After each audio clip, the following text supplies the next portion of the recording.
Okay, welcome back, or welcome if you are new. I am Lizzie. If you haven't seen the first part of this book, you really should listen to that, or this next part's not going to make any sense, obviously. We are reading the next part of the story of Clifford House. It's by Anonymous, and it was actually written in the year of 1878. I think this such a charming room and such a charming house altogether, George, I said. And you have been such a dear, thoughtful old darling, for I had perceived that the dear fellow had had his own half-length portrait hung over my writing table. Quite a pleasant surprise for me, for I thought he intended it to be hung in the dining room, and I delighted in having the dear, pleasant brown eyes looking down at me when I was busy writing or sewing. "I'm so glad you like everything, Nellie," he said. "Why, George, don't you?" But George had walked off whistling, and presently I heard uproarious baby laughter and baby chatter and thumping, trotting of small fat feet, as George put the tidy nursery into dire confusion by his morning game of romps with his son and heir and a red-cheeked baby daughter, and it did seem as if I must have been dreaming or delirious, when this day and many a succeed one passed away swiftly and pleasantly without the slightest recurring event to remind me of my strange alarm. On the night of our arrival we had been in Clifford House about a fortnight, when one morning I received a visit from our opposite neighbor, the young widow, Miss Carmichael. A very pretty ladylike person she was, and as we had some common acquaintances, we chattered away very freely and pleasantly for half an hour or so. As she rose to go, she asked suddenly if we liked the house. I replied in the affirmative rather warmly. She was opposite the light, and I saw an involuntary elevation of her eyebrows and compression of her lips that puzzled me. I fancied it was because I had spoken so enthusiastically, yet her own manner was anything but languidly fashionable, being very cordial and decided. "Yes, it is a very nice house, roomy and well built," said she after a moment's pause. "I am so glad you like it. We may be permanent neighbors."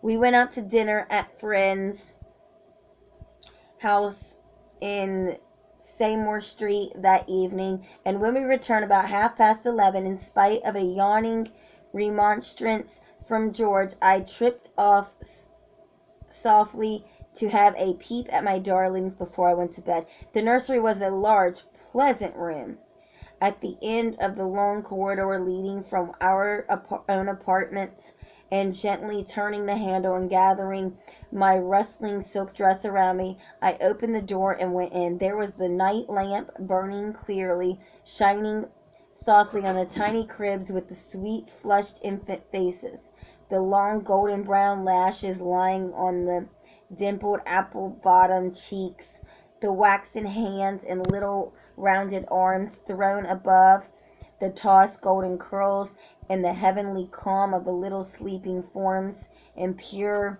peaceful breathing. I wonder would any mother, no matter how cold and careless, have neglected doing what I did as I bent over my treasures and prayed God that his angels might keep watch over each cherub head on its little soft white pillow.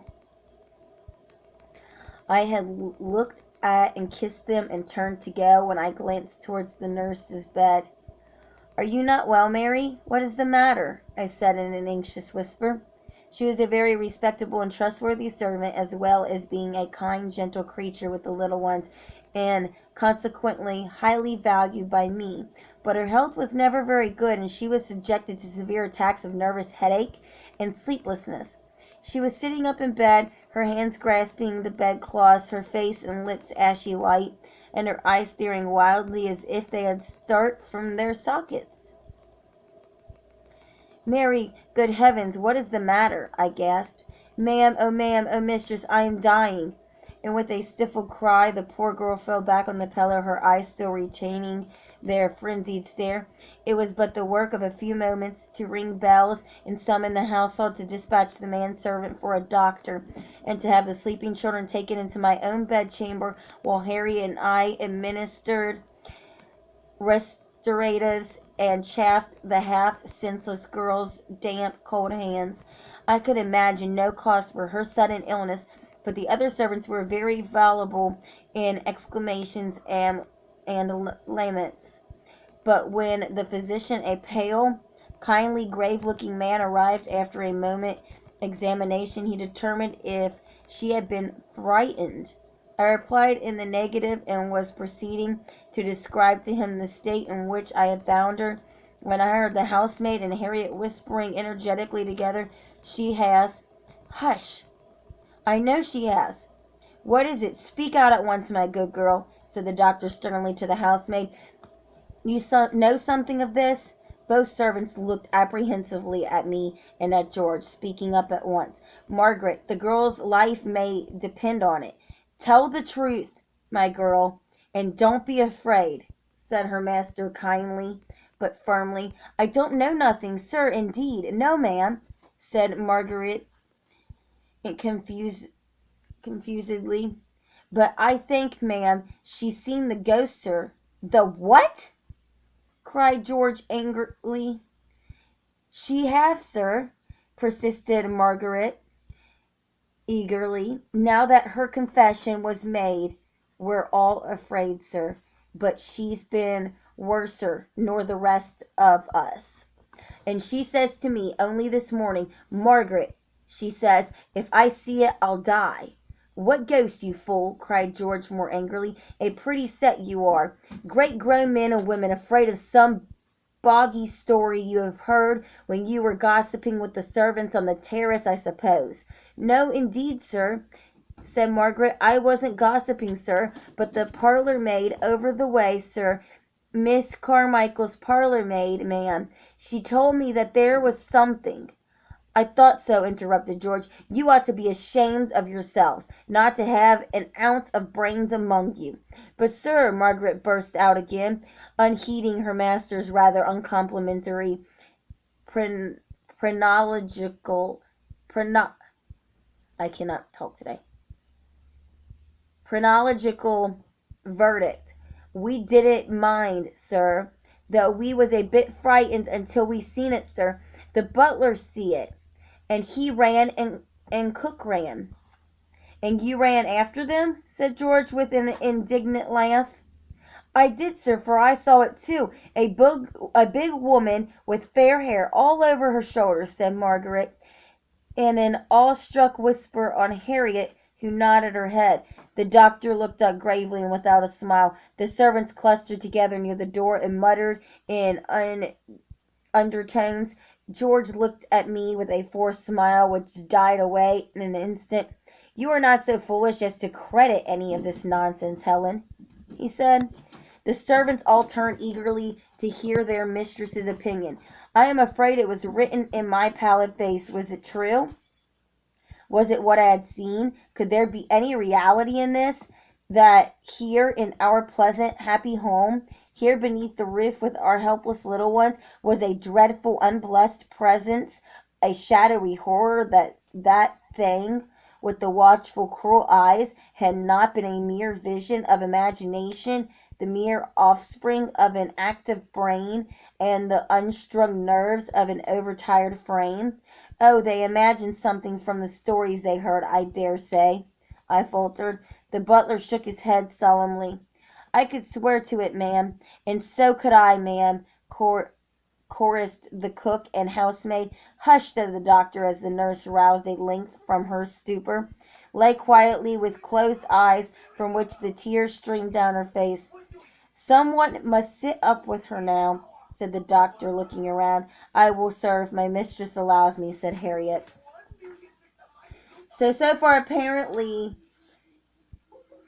others have now experienced it. First, it was the husband. Then, the wife had seen it. And then, it was apparently, the woman, I guess she would be considered a housemaid of some sort. or like basically kind of like a nurse that would take care of the children has. And then so did the butler and the other housemaid and the cook. Everybody's starting to see this ghost now, but of course the two that first seen it are going to deny it still out of fear. And just because it's a ghost doesn't mean it's horrible or vengeful. Some are just lost and trying to find their way. Others don't know they're even dead yet.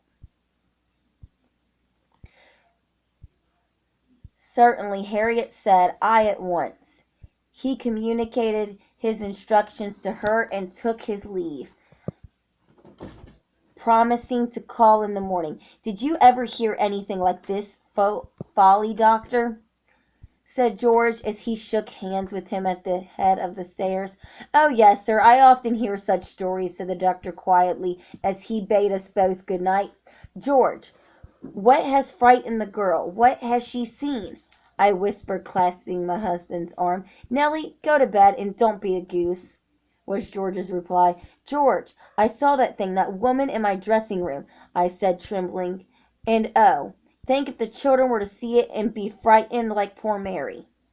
Well, Helen, said my husband sharply, if you are going to listen to ignorant servants, superstitions, and run out of your house, just as we are comfortably settled in it, on account of a foolish, sickly woman fainting from hearing a ghost story, I say it is a pity you ever came into it.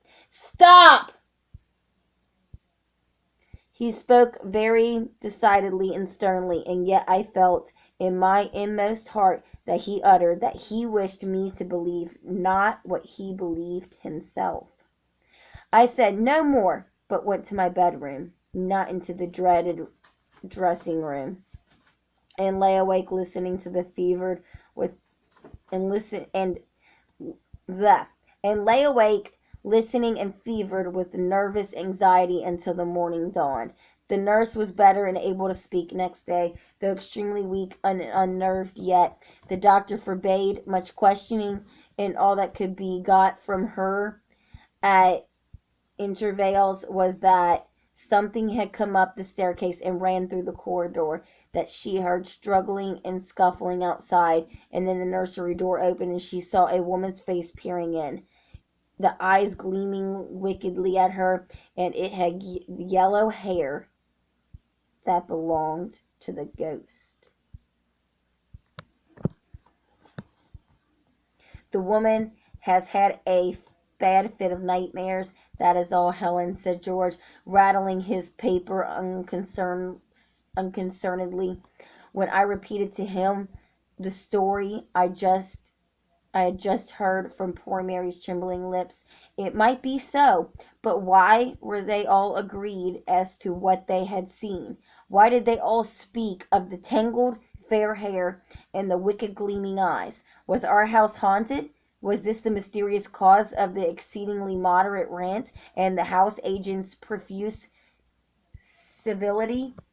The nurse did not recover strength, and being worse than useless in her present weak, hysterical condition, I sent her down to her country home for change of air and hired another temporary in her place.